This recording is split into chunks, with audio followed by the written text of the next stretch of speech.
Hello everyone. In this video, we're going to be covering a topic from Cambridge IGCSE Biology, code 0610, the topic of enzymes and subtopic also enzymes. So in this video, we're going to be covering the following sections. We're first going to be learning about the basics of enzymes and the introduction, and then we'll be moving on to the lock and key hypothesis, the enzyme action, enzymes and temperature, enzymes and pH, the effect of pH on amylase. This is an experiment that we'll be discussing. And finally, the different types of enzymes and their functions. So these are the learning outcomes that we will be covering. Given up here are the core learning outcomes, and down here in red are the extended learning outcomes. So we'll be covering all of these learning outcomes in this video. So let's start off right at the beginning. Let's first understand what enzymes are. So what exactly are enzymes? We've heard of these little things called enzymes, which are inside our body. But what exactly are they, and what do they do inside living bodies? So here's the definition of enzymes.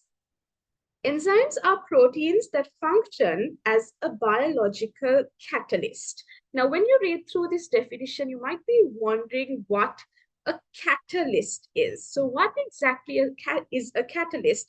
The definition of a catalyst is given down here. A catalyst is something that increases the rate of a chemical reaction without being used up.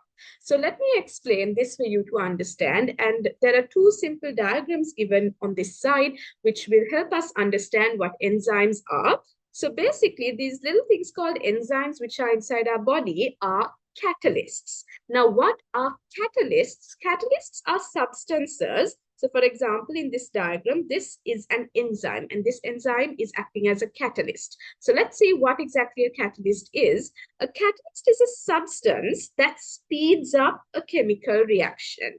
For example, there's this reaction where this molecule given over here, and this molecule is actually referred to as a substrate. All right. So there's this reaction where this molecule, where this pink part and the yellow part is joined up together. This large molecule needs to be broken down into two parts, namely this part and this part need to separate and split out. So that's the reaction. This large molecule needs to break down into these two smaller molecules. So an enzyme, or a catalyst for that matter, a catalyst is a substance that speeds up this chemical reaction. So if this chemical reaction is taking place, a catalyst is something that would speed it up. Basically, a catalyst increases the rate of this reaction. So basically, can you notice that if you take a look at the substrate molecule, you see that the molecule changes, right? It starts off with this large molecule with these two parts linked up. And then after the reaction, you have ended up with two different parts, two different products, right? So basically, the substrate is changing during the course of the reaction. But one thing that you need to notice is this catalyst.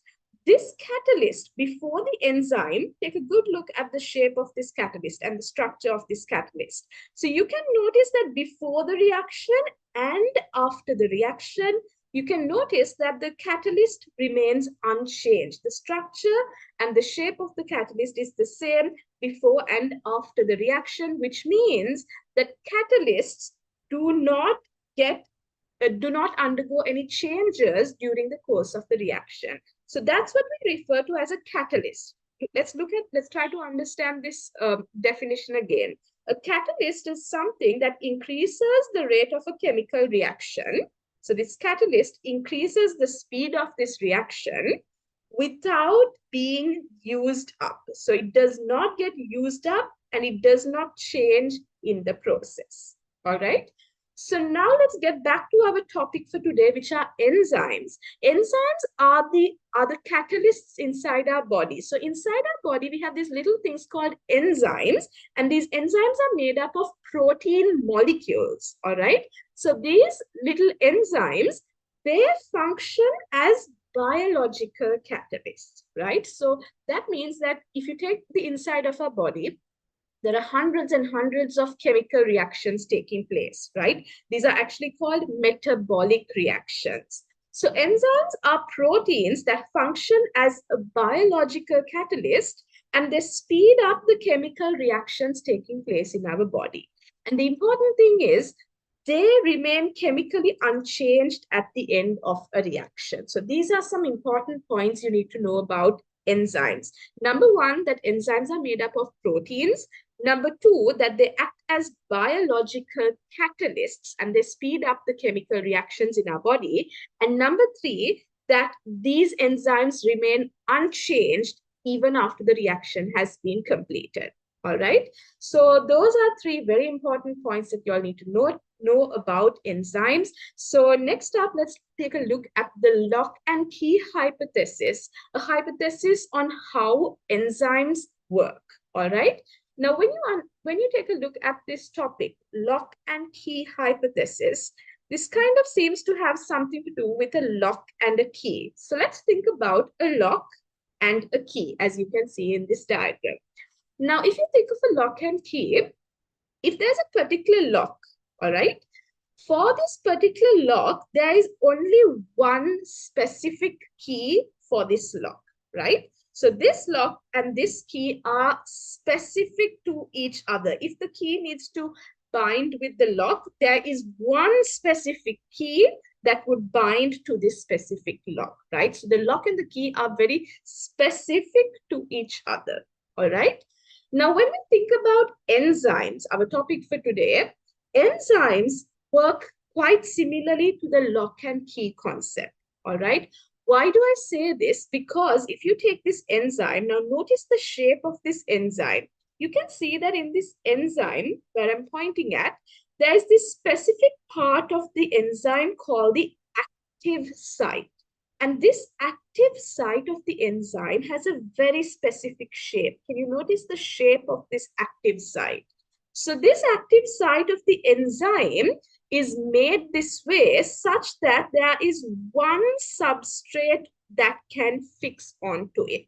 So one enzyme can fit only one substrate into this active site. So very similar, this is quite similar to the lock and key concept. How just the way the lock and the key are very specific to each other, the enzyme and the substrate are, they work like they have complementary shapes, and the enzyme and the substrate too are very specific to each other. All right. So let's take a look at what is said in this slide. Active site is the part of the enzyme that holds on to the substrate, and the substrate is the substance the enzyme will work on. Now, enzymes have a specific and unique 3D shape. Just take a look at this, the shape of this enzyme. It has a very specific and a very unique 3D shape. So each active site is complementary to a specific substrate. This particular active site is complementary to this particular substrate. And likewise, the active site of every enzyme is complementary to one specific substrate. Only one enzyme works on one substrate, and this is called substrate specificity. All right. So it is called the lock and key concept or the lock and key hypothesis, as just like only one key will open one lock, just like that, only one enzyme will work on one particular substrate. So basically, in summary, the enzyme and the substrate are very specific to each other. All right. Okay, so now that we've learned the lock and key hypothesis, let's learn a little bit more about how these enzymes work, all right, and how these enzymes speed up the chemical reactions in our body. Now, enzymes, they speed up the chemical reactions by lowering the activation energy needed to start the reaction. So let's try to understand how an enzyme works through this diagram over here. Now, given here is an enzyme and a substrate, and the substrate is given in blue. All right. So let's take a look. Let's analyze the shape of this enzyme. Just look at the shape of this enzyme. What a unique and specific shape it has. You notice especially this region of the active site has a very, very unique shape. And this shape happens to be complementary to the shape of this substrate molecule over here. So the substrate and the active site have complementary shapes. so that this substrate can come and bind to the active site. And by binding to the active site, the enzyme and substrate form an enzyme substrate complex. So once they are bound together in this manner, we refer to it as the enzyme substrate complex. And thereafter, what happens is this enzyme catalyzes the reaction and converts the substrate into the relevant products. All right. Now, when we're talking about enzymes, another very important point about enzymes is that enzymes are required in minute amounts. Now, enzymes are something which are needed by the body in very small quantities. And why is that? The reason is because if you take this enzyme, let's focus on this enzyme over here. Now you can see that the substrate molecule comes and binds to it, and then the enzyme catalyzes the reaction and forms the product. And then the enzyme is free once again to get another substrate molecule onto it. So basically, one enzyme molecule can catalyze a large number of reactions. Just a small amount of enzyme is sufficient to catalyze large numbers of reactions. And an example that you can understand this through is if you take, for example, a spoon of washing powder. Now, when we consider washing powder, it contains a little bit of enzymes, all right? So washing powder containing enzymes, if you just take a small amount of it, just a spoon of it, that small amount is enough to wash a large number of clothes clean. So this is the concept for any enzyme inside the body or outside the body. Just a minute amount is sufficient to catalyze a large number of reactions. And this is because the enzyme does not change shape after the reaction, and that same enzyme is free to catalyze the same reaction over and over again. All right. Okay, so that is how enzymes work. And now let's take a look at this process called denaturation. Now let's try to just take a look at this diagram and understand this process through this diagram. So I want you all to focus on this enzyme over here. So just take a look at this enzyme and focus on the shape of this enzyme. Just follow the shape of the enzyme through my pointer. And you can see that the active site of the enzyme over here is complementary to a specific substrate. So this substrate and the active site have complementary shapes such that this substrate can easily come and bind to this active site. All right. But there are some cases, there are certain conditions which make an enzyme change its shape. All right. So there are cases where sometimes this enzyme might change its shape. So focus on the new shape. You can see the new shape has, the shape has been altered. And once the shape is changed, it is no longer possible for this substrate molecule to come and bind to the enzyme. So this process where in some conditions enzymes change their shape, this process is called denaturation. All right. So an enzyme can be denatured by the environment. For example, if there is a very high temperature, or let's say an extreme pH, these kind of extreme conditions might cause an enzyme to denature and change its shape. All right. So denaturation is when the enzyme's shape is changed. I'm going to underline this. Denaturation is when the enzyme's shape is changed and the active site is no longer specific to the substrate. So once the shape of the enzyme is changed, specifically we're talking about the shape of the active site. Once the shape changes, this substrate can no longer come and bind to the enzyme, all right? And the enzyme can no longer catalyze the reaction. So this is what we mean by an enzyme being denatured. Denaturing refers to the process where the shape of the enzyme, shape of the active site of the enzyme changes, which no longer allows this enzyme to catalyze this same reaction. All right, so moving on to the next slide, we're going to be learning about the factors that cause enzymes to get denatured. And one factor that causes the denaturing of enzymes is temperature. So we're going to be discussing the relationship between enzymes and temperature. All right. Now, if you think about normal chemical reactions, we've learned in chemistry that an increased temperature usually means an increased rate of reaction. We've learned that the higher the temperature gets, usually the rate of a reaction increases. But with enzymes, this is true. The same fact is true until the optimum temperature of the enzyme is reached. All right. So let's take a look at this graph given over here. This is the graph of the rate of the enzyme reaction versus the temperature. So if we look through the temperature, we're starting with a very low temperature.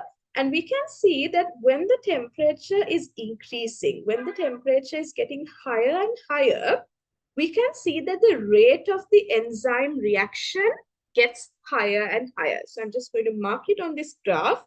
As the temperature increases, the rate of the enzyme reaction too is increasing until it reaches its peak over here.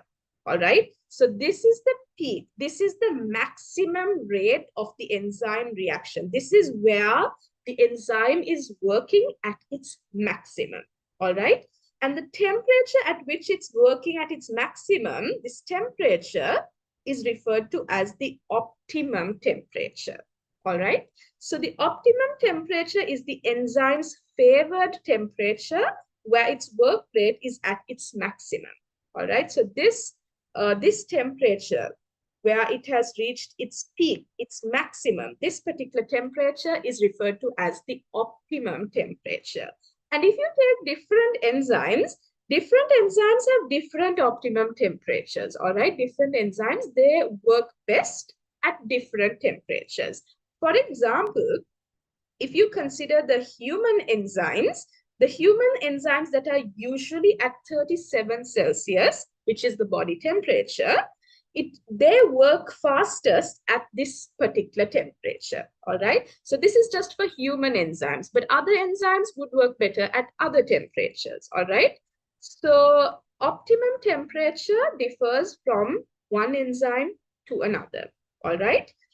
And another thing you need to notice in this graph is that after the optimum temperature, now this over here is the optimum temperature where the enzyme is working at its maximum rate, right? But you can see that if you happen to go beyond the optimum temperature, if you increase the temperature further beyond the optimum temperature, what you can notice in this graph is that the rate of the enzyme reaction is decreasing thereafter. All right. So by exceeding past the optimum temperature, the enzymes will be denatured and the rate decreases. So if you're wondering why the rate of the enzyme reaction is decreasing beyond the optimum temperature, the reason is that beyond this temperature, the temperature becomes too high and these enzymes start getting denatured. Now, why do enzymes get denatured? The reason is because we know that enzymes are made up of proteins, and proteins are sensitive molecules. So when the temperature increases exceeding past the optimum temperature, then these protein molecules start getting, the structure of these protein molecules changes, the bonds start breaking apart, and basically the enzyme begins to denature. And when the enzyme denatures, of course, the rate of the enzyme reaction is going to drop. All right. So this is what you need to know. Every enzyme has its optimum temperature. All right. When we're starting off from the low temperature, the rate of the enzyme reaction increases up to the optimum temperature. But beyond that, you will see that the rate of the enzyme reaction decreases once again. So that is the relationship between temperature and enzyme activity. And now that we've covered that, we are now moving on to the relationship between pH and enzyme activity. So if you remember, I hope all of you remember what pH is. pH is basically an indication of how acidic or basic something is. So pH also affects and denatures enzymes. Like optimum temperature, enzymes also have an optimum pH. Now, previously, we saw how enzymes work best at their optimum temperature, right? And similarly, there's also an optimum pH that the enzymes work best in. Optimum pH is the enzyme's preferred pH to work in, giving its maximum rate of activity. So optimum pH is the pH that the enzyme prefers to work in, giving it its maximum rate of activity. And just like in the case of temperature, different enzymes have different optimum pHs depending on their site of action. All right. Different enzymes work better at different pHs. For example, let's take two examples of enzymes, pepsin, the enzyme pepsin, and the enzyme amylase. Now, pepsin is an enzyme that works in our stomach. And since our stomach has a very low pH, this pepsin enzyme too has a very low optimum pH. So it works best at this low pH. All right. And in the case of amylase, since amylase is found in our mouth and our mouth has a fairly neutral pH, amylase enzyme too has a fairly neutral optimum pH. So it works best in that neutral pH in the mouth. All right. So in this next slide over here, you can see this diagram over here where there are three enzymes given. There's an enzyme called pepsin, salivary amylase, and alkaline phosphatase. And just look at the rate of these enzymes with pH. Now, pepsin enzyme, it increases its rate until this optimum pH over here. And we can see that the optimum pH is somewhere between 1 and 2, a very acidic pH. All right. And salivary amylase, this enzyme has an optimum pH of somewhere around 6. And alkaline phosphatase has an optimum pH of about 9. So basically, my point is that different enzymes would have different optimum pHs where they would work best at. All right. But all these enzymes, they follow when you consider the rate of the enzyme reaction versus the pH, they all follow the same curve. So they all have their optimum pH, and a change in pH on either side of the optimum pH, either decrease or increase, will denature the enzyme. So either a decrease in pH or the increase in pH away from the optimum pH would cause the enzyme to start denaturing.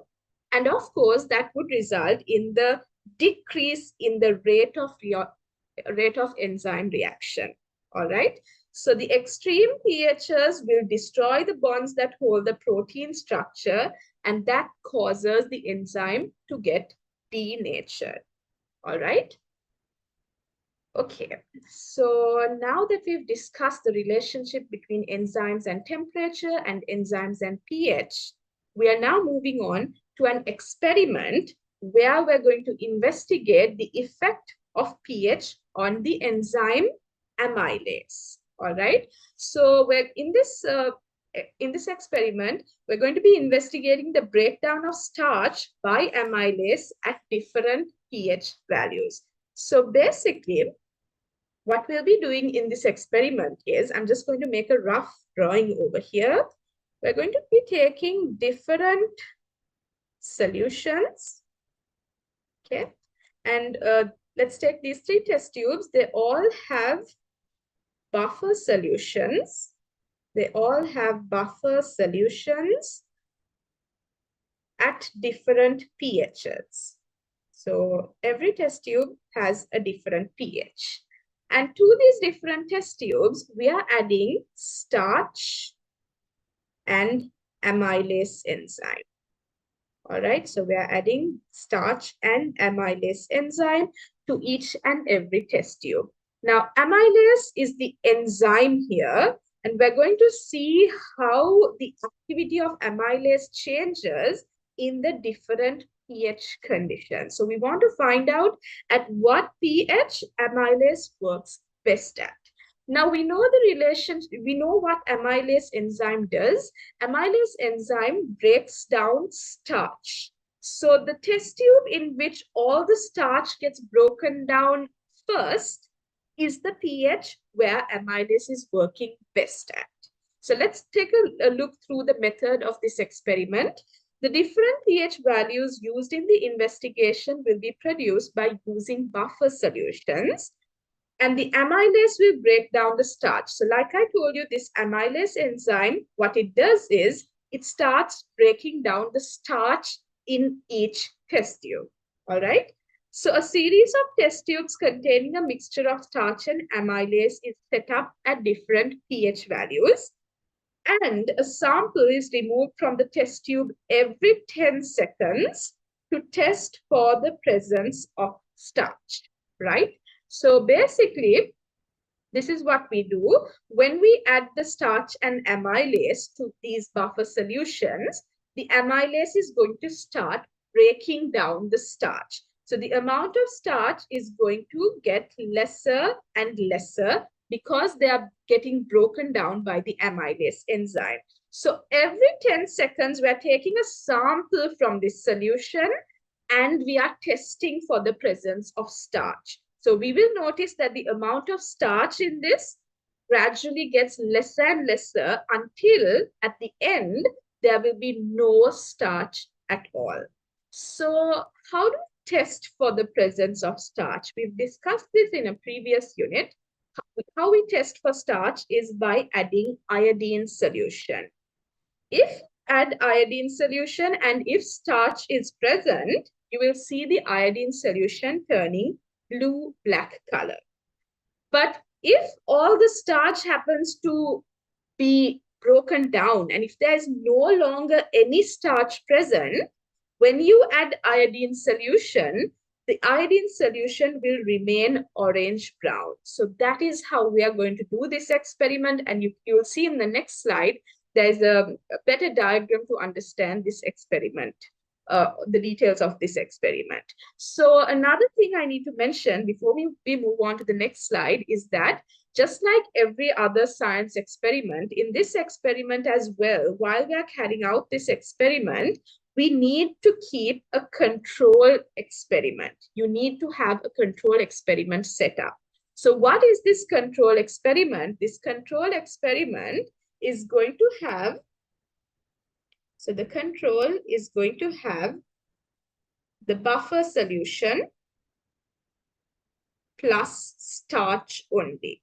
So it doesn't contain the enzyme amylase. It only contains the buffer solution and starch, all right?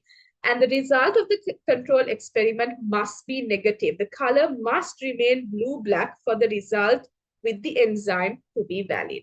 All right, so let's take a look at the next slide where the details of this experiment is given. So here's what we're doing in this experiment. Now we have our test tube at the particular pH. Now this test tube contains amylase enzyme and the buffer solution and starch solution. And what's happening in here is that this amylase enzyme is breaking down the starch molecule. So the starch content is going to reduce and reduce with time. All right. So the moment you mix the three together, the enzyme, the buffer, and the starch solution, you start the stopwatch immediately and you take a small amount of sample and test for starch. So of course, in the 0 second, the 0th second is when you immediately mix the three and you immediately start the stopwatch. Of course, there's going to be starch, right? Because that's not enough time for the amylase enzyme to have broken down all the starch. So in the first few seconds, actually, you will definitely find starch in the sample. But the fact is that the starch is reducing and reducing. And you'll actually notice this, that when you add the iodine solution, the color is becoming lighter and lighter. It's going to change from dark blue to a lighter and lighter blue. And this indicates that the starch content is reducing because amylase enzyme is breaking down the starch. And at one point, when the amylase enzyme has broken down all the starch that was there, you're going to see that the final sample at that moment is not going to have any starch at all, and that particular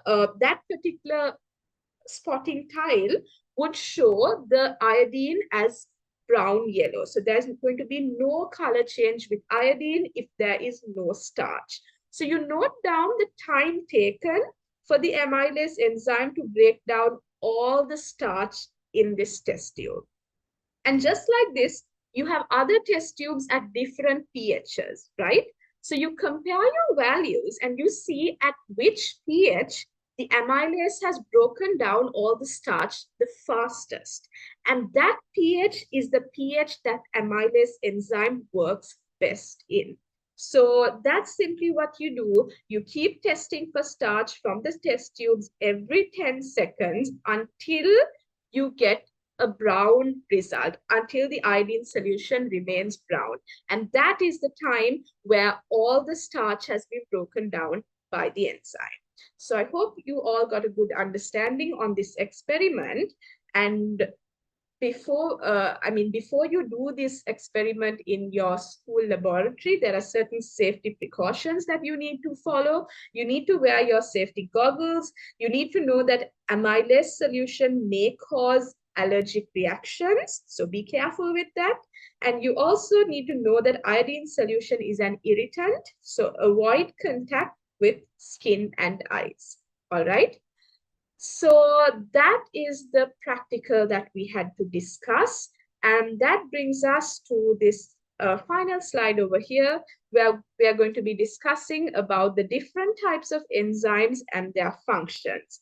Now, if you take our body, a human body, we have so many enzymes within our body, right?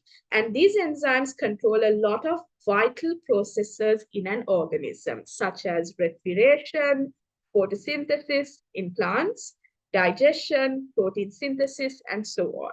All right. So let's talk about some digestive enzymes. Most enzymes names end with ACE, and you can often know what substrate they work on by the name. So let's take a look at a few names of enzymes. Examples are protease, carbohydrase, lipase, maltase. These are some names of some enzymes. Do you see how all of these names are ending with ase? So this is not the case for all enzymes, but most enzymes end with ase. And from the name of these enzymes, we can often figure out what this enzyme is working on. For example, protease works on proteins. Carbohydrase works on carbohydrates. Maltase works on maltose. Lipase works on lipids or fats. All right. So given in this table also are a few enzymes and the substrates that they act on. So if you take amylase enzyme, which is found in our mouth, amylase works on carbohydrates or sugar. Lipase, which is found in various locations, lipase works on lipids and fats.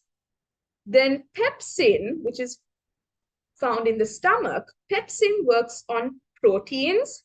Trypsin, which is in the small intestine, trypsin also works on proteins, just like pepsin. And lactase is an enzyme that we find in the small intestines, and lactase works on lactose and dairy products. So these are just a few examples.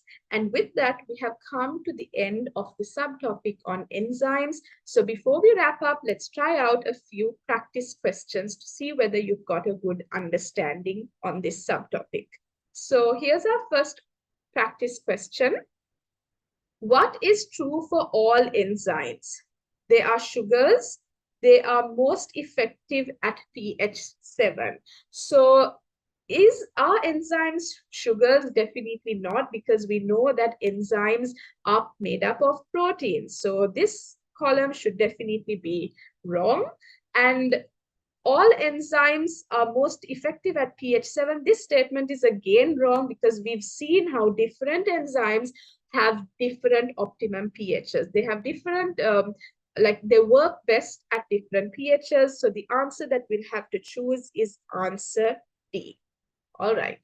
So let's move on to the next practice question given on the next slide.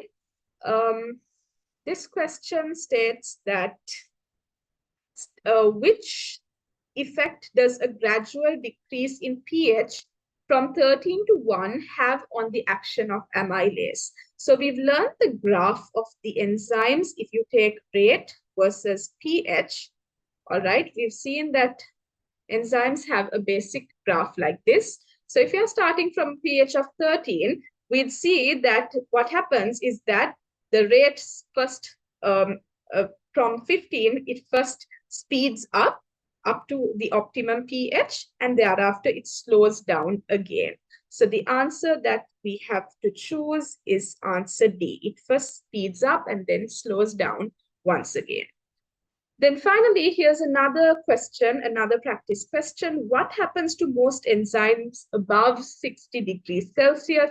So what happens at 60 degrees Celsius, which is a pretty high temperature, is that they get denatured. The shape of the enzyme changes. So that is what happens at high temperatures, such as 60 degrees Celsius. And now that we are done with the, okay, so a few more practice questions on this slide.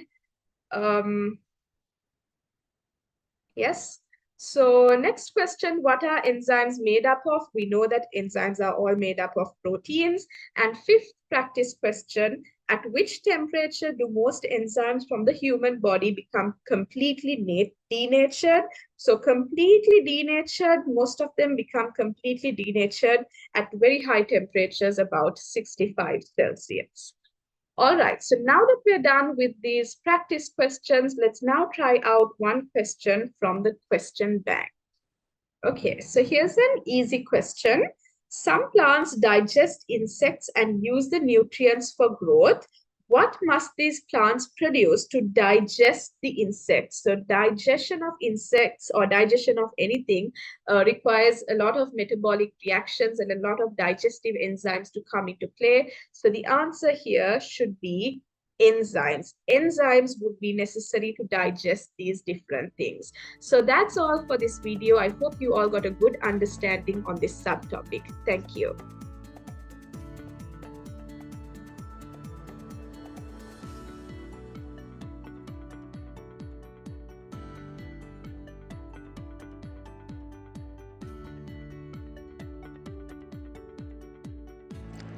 Subscribe us now for more videos and content.